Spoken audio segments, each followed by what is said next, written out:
Sailor Sanchez was bent over in downward dog, her body forming a perfect inverted V through the floor-to-ceiling window of her living room.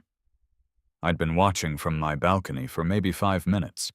The black yoga pants clung to every curve, and the sports bra left her entire back exposed, muscles flexing as she transitioned into cobra pose.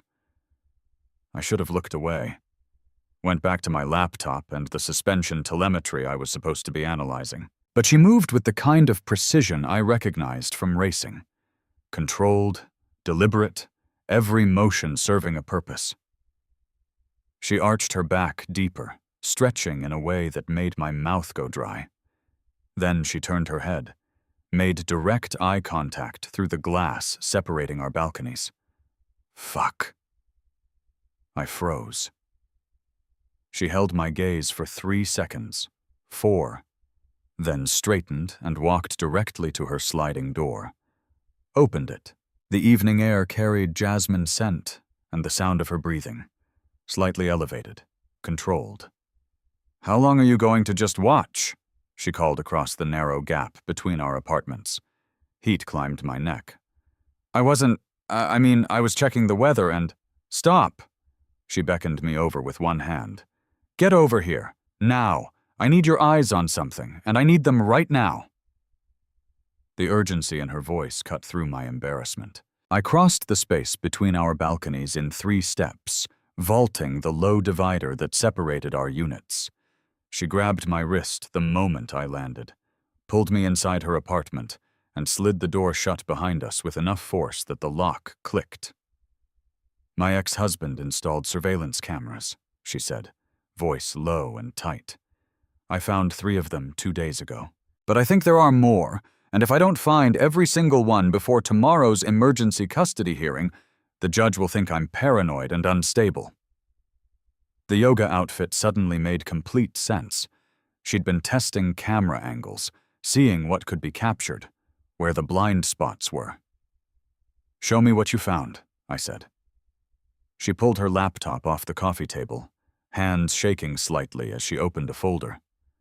3 video files, each showing different angles of her apartment. Bedroom, bathroom, living room where she'd been stretching. I watched 30 seconds of footage. Her sleeping, her showering, her doing exactly what I'd just been watching her do. Risk assessment. Critical. This wasn't voyeurism. This was calculated surveillance. And tomorrow's custody hearing would determine whether her ex-husband, a professional surveillance tech with apparently 0 boundaries, got unsupervised access to their 6-year-old daughter. "When's the hearing?" I asked. "Tomorrow morning, 10 a.m. She wrapped her arms around herself. "My lawyer says I need proof that he's monitoring me. The custody evaluator says I need evidence that he's unstable, but I can't find all the cameras, and Michael knows exactly how to hide them because this is literally what he does for a living. The thing is, I wasn't supposed to be in my neighbor's apartment at 9 p.m. while she wore workout clothes that left almost nothing to imagination. I wasn't supposed to be analyzing spy camera placement while she stood close enough that I could see her pulse hammering in her throat. And I definitely wasn't supposed to be the person she trusted to find evidence that her ex-husband had been watching her most private moments for God knows how long. But reaction time doesn't care about appropriate boundaries. Neither do hidden cameras in a woman's bedroom. "I can find them," I said. "All of them. I read terrain for a living. Spotting what doesn't belong is literally my job. But we need to work fast, and you need to trust my process." She looked at me with desperate, exhausted eyes. "Okay. What do you need?" "Tell me about Michael. His training, his methods, his mentality." "He's a surveillance technician for a private security firm. Installs cameras in corporate offices, high-end homes, government buildings." She pulled up a photo on her phone. Average-looking guy, mid-30s, the kind of face that disappeared in crowds. "He's obsessive about coverage. No blind spots, no gaps, everything monitored." "How'd he get access to install these?" "He still has a key from when we were married. I didn't think to change the locks because we were doing shared custody, and I thought, Her voice cracked. I thought he was a decent person who wouldn't spy on me in my own home. I moved through her living room, reading the space the way I read a rally stage at 90 miles per hour. Camera placement required the same skill set as choosing a racing line.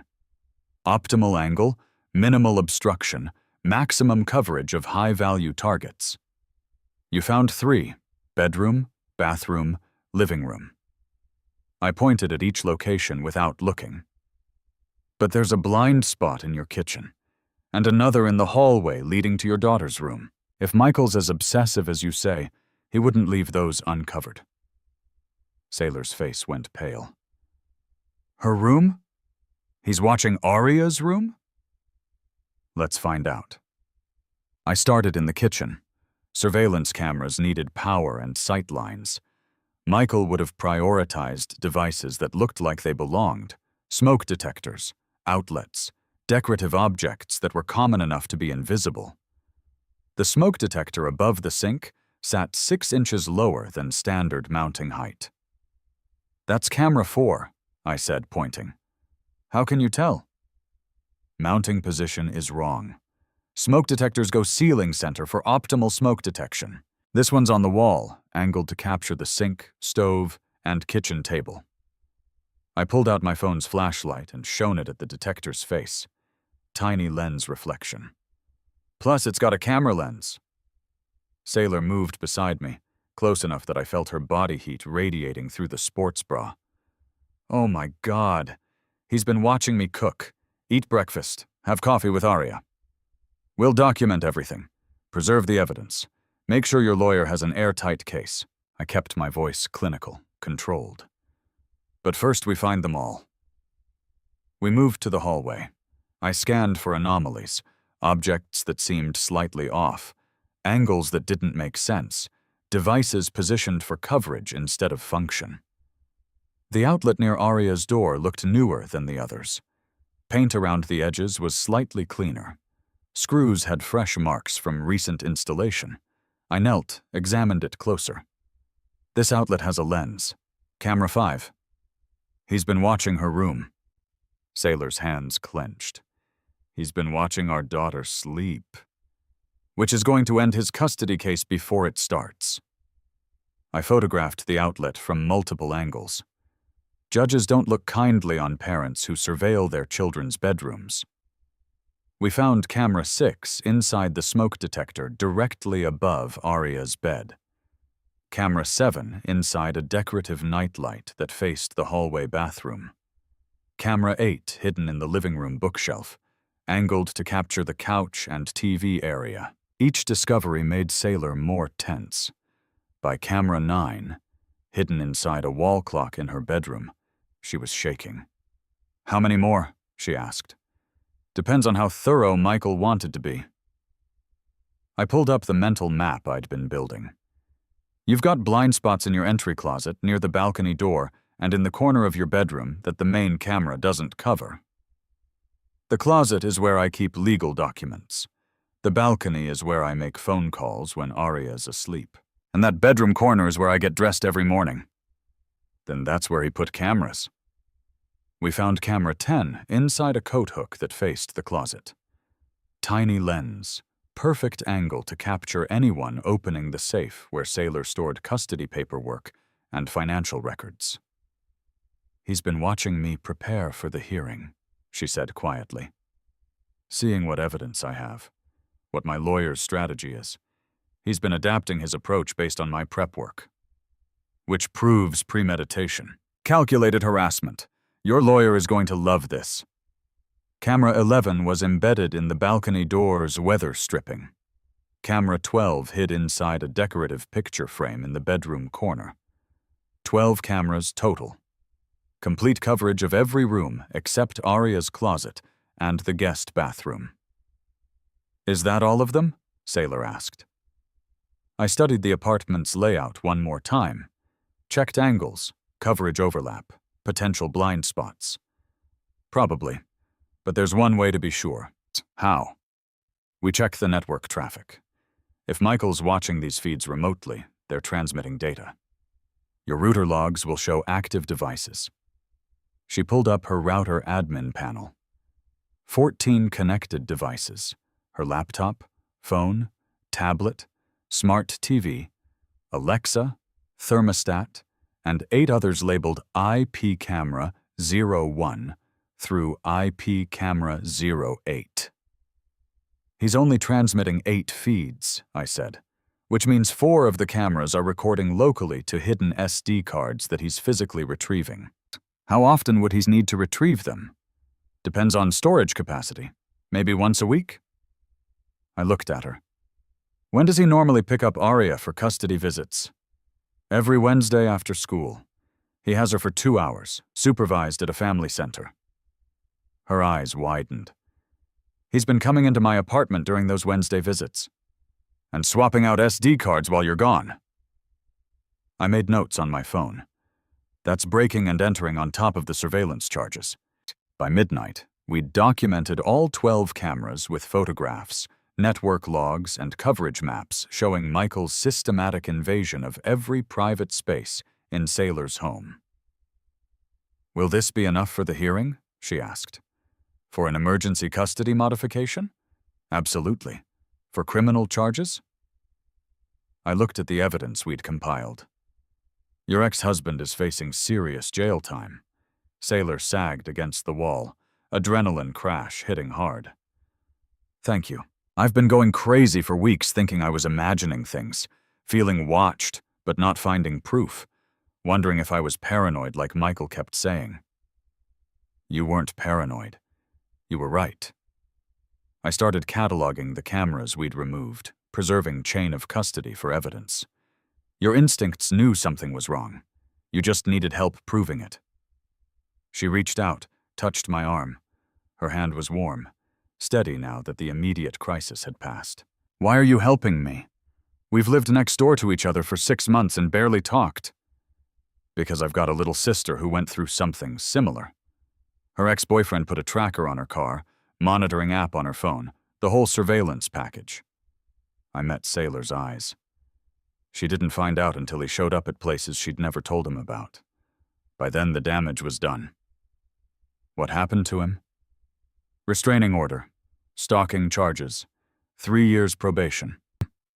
I thought about my sister's terrified phone calls, the months of therapy, the way she still checked her car for trackers every morning. But the fear never really goes away, so when I see it happening to someone else, I don't look away. Sailor's hand slid down my forearm, her fingers wrapping around my wrist. I'm sorry about your sister, and I'm grateful you didn't look away when you saw me. The apartment felt smaller suddenly. Just us. The evidence scattered across her coffee table. The awareness that she was still wearing yoga pants and a sports bra, and I'd been very, very aware of that for the past 3 hours. I stepped back, maintained professional distance. We should get this to your lawyer tonight, I said. Document everything while the timeline is fresh. Make sure he can file the emergency motion first thing tomorrow morning. Right. Yes. Professional. Sailor pulled her hand back, grabbed her phone. Let me call Harold. Harold Chen. Sailor's lawyer, family law specialist, 20-year veteran of ugly custody battles, met us at his office at 2 a.m. He reviewed our evidence with growing satisfaction that bordered on predatory. This is criminal, he said. Multiple felonies. Stalking, illegal surveillance, wiretapping violations, breaking and entering. He looked at Sailor.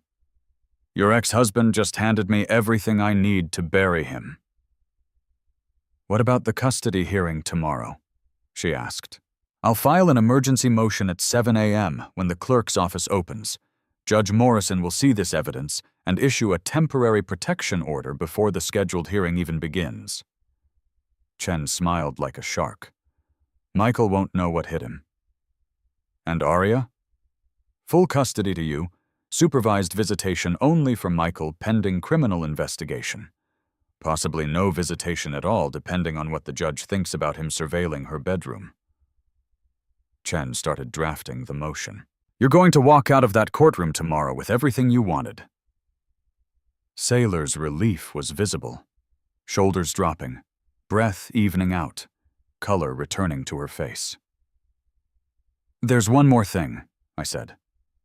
The cameras were transmitting in real time, which means Michael knows we found them. He's been watching us find them. Chen's expression hardened.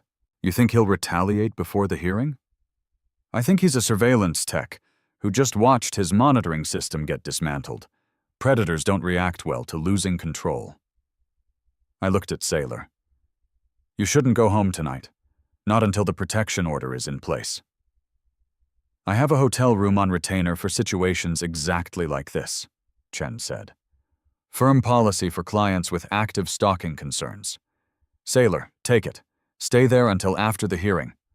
She nodded, then looked at me. Will you come with me? I know it's a lot to ask, but I don't want to be alone right now and… I'll stay at your apartment, I interrupted. Make sure Michael doesn't try anything stupid. That's not your responsibility. I'm making it my responsibility. I kept my tone flat, final. He doesn't get another chance at you. Not tonight. Not ever. Transfer of stability was complete. I could see it in her eyes, the fear receding, certainty taking its place. Chen gave me a spare key to Sailor's apartment. If Michael shows up, call 911 immediately. Don't engage. Don't confront. Just document and report. Understood. Sailor gathered her overnight bag while I walked through her apartment one more time, checking locks, testing the security system, making mental notes of entry points and sight lines. Before she left, she stopped at the door, looked back at me standing in her living room. Thank you, she said quietly, for everything, for seeing what I missed, for believing me, for staying. Anytime. She held my gaze for a moment longer, then left. I spent the night on her couch with the lights off, watching the street through the window, listening for sounds that didn't belong. Michael never showed. Either he was smarter than I thought, or he was already planning his defense for tomorrow's hearing. Either way, I'd be ready. The custody hearing started at 10 a.m. sharp in Judge Patricia Morrison's courtroom. I sat in the back row as Sailor's lawyer presented the evidence we'd compiled. 12 hidden cameras, 3 weeks of illegal surveillance, detailed coverage maps showing calculated placement designed to capture the most intimate moments of Sailor's life. Michael Sanchez sat at the defendant's table, looking confident and composed until Chen projected the first photograph on the courtroom screen. Then the second. Then the network traffic logs showing 8 active camera feeds transmitting to Michael's home IP address.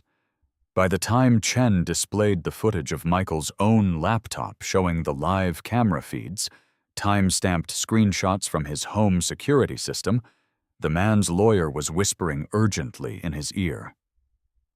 Judge Morrison's expression went from professional neutrality to barely contained fury. Mr. Sanchez.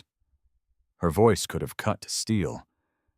I've presided over family court for 16 years. I've seen parents lie, manipulate, and scheme for custody.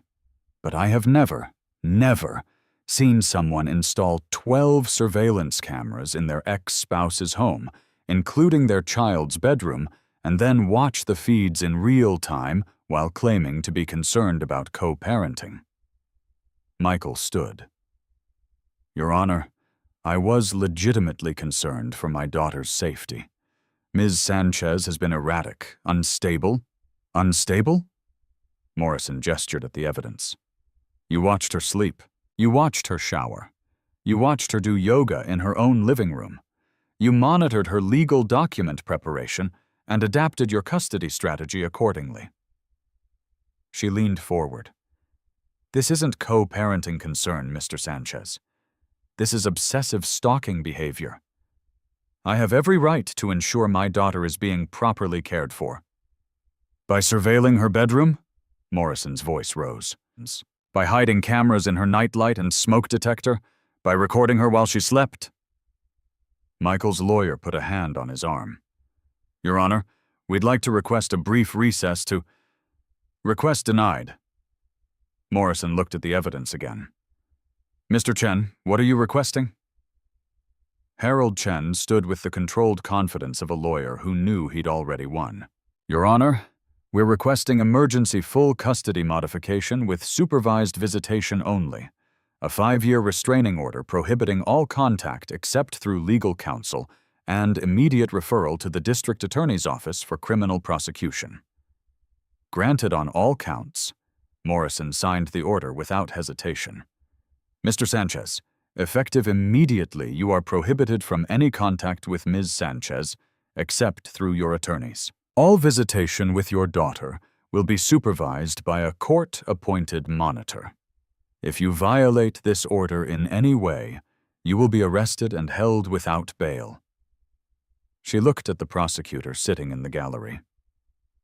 I'm also issuing a formal referral for criminal investigation.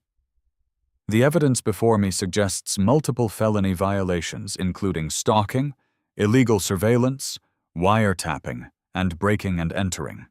The district attorney's office will determine appropriate charges. Michael's face went from confident to ashen. His lawyer started damage control, talking about cooperation, mitigating circumstances, mental health concerns, but it was too late. The surveillance footage didn't lie.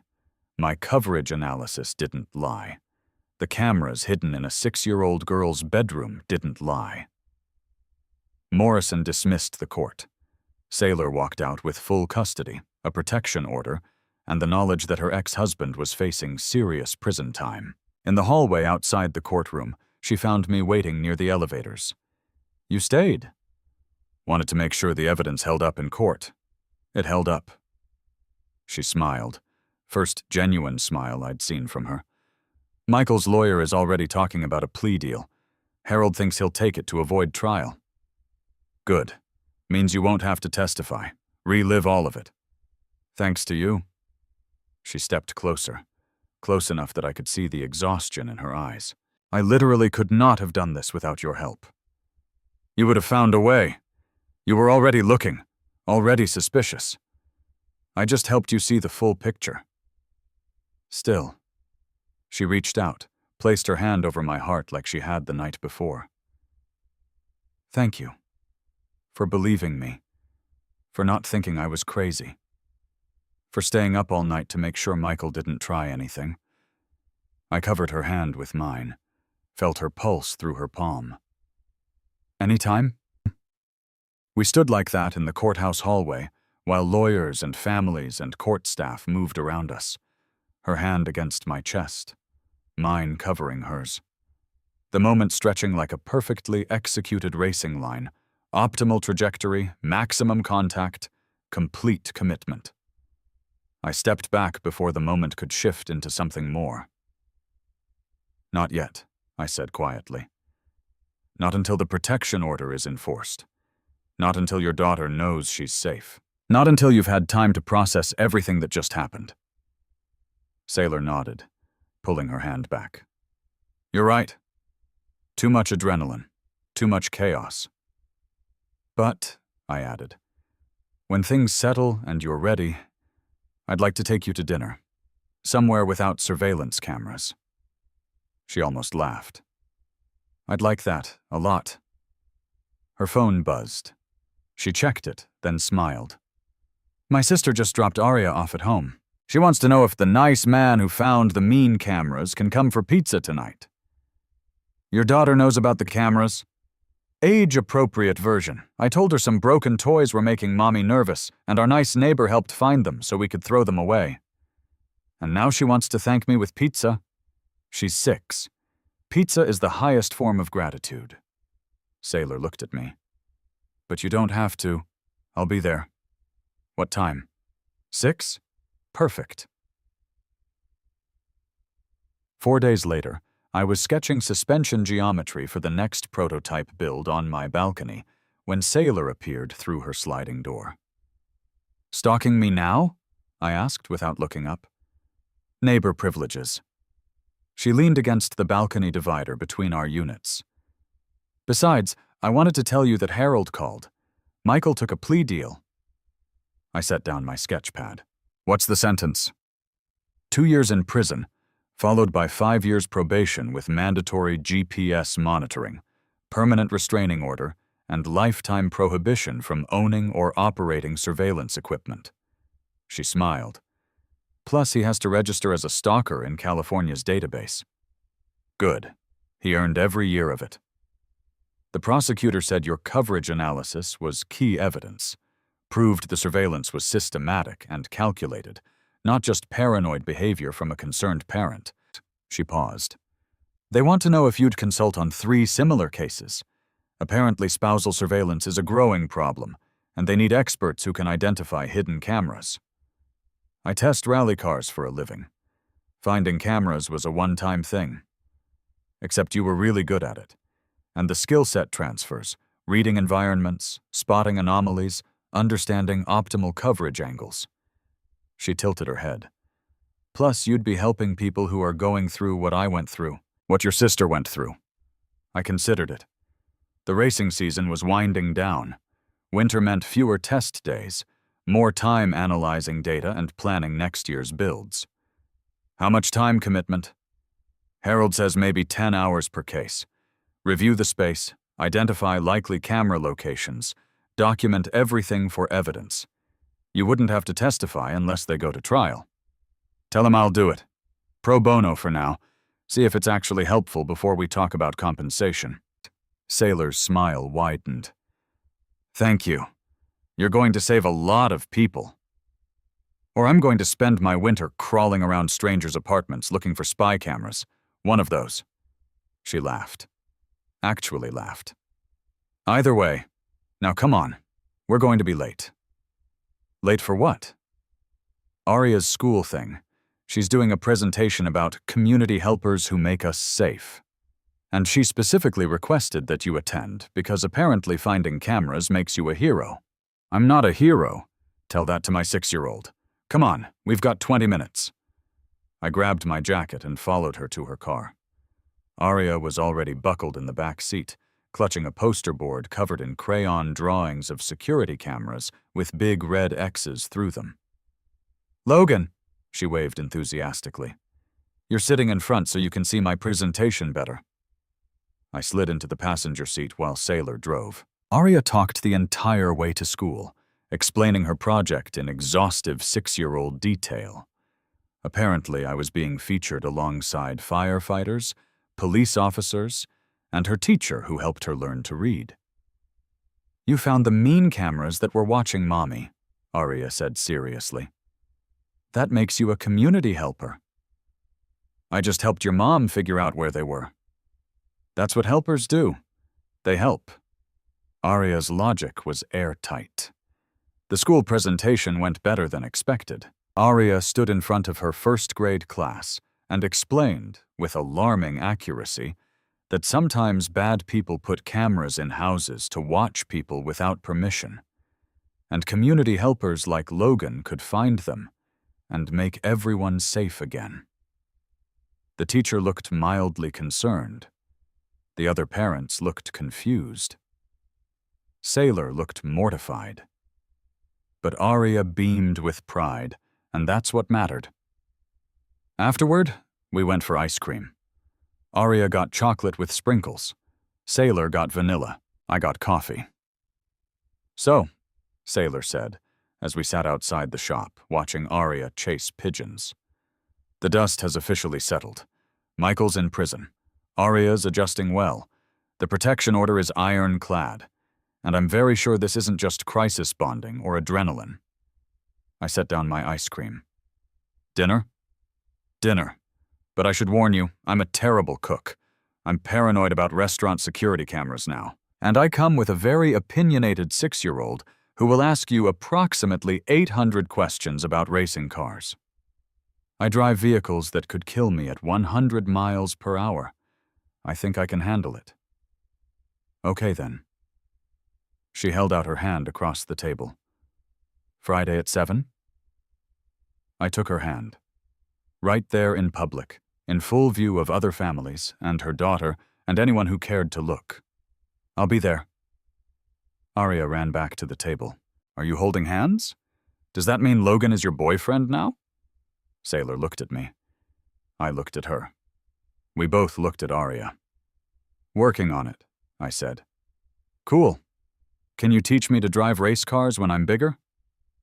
Ask me again in 12 years. Deal. Arya went back to chasing pigeons. Sailor squeezed my hand. You're good with her.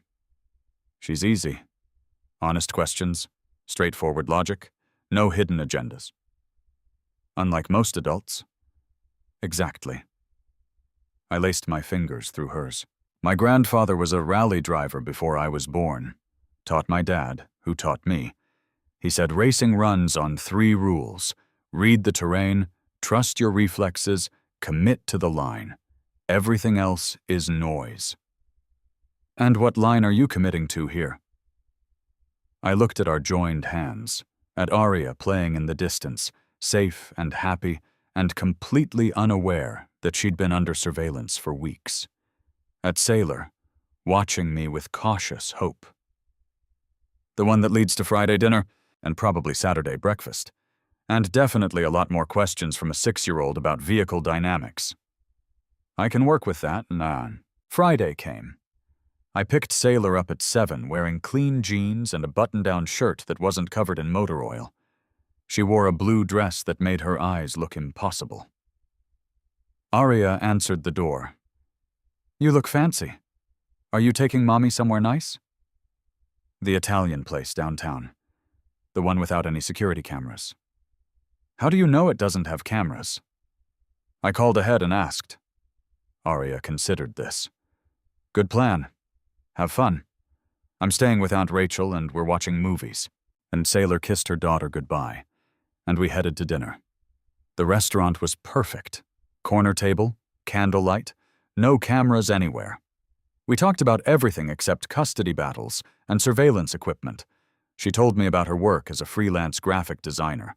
I told her about the upcoming racing season and the prototype suspension system I was testing.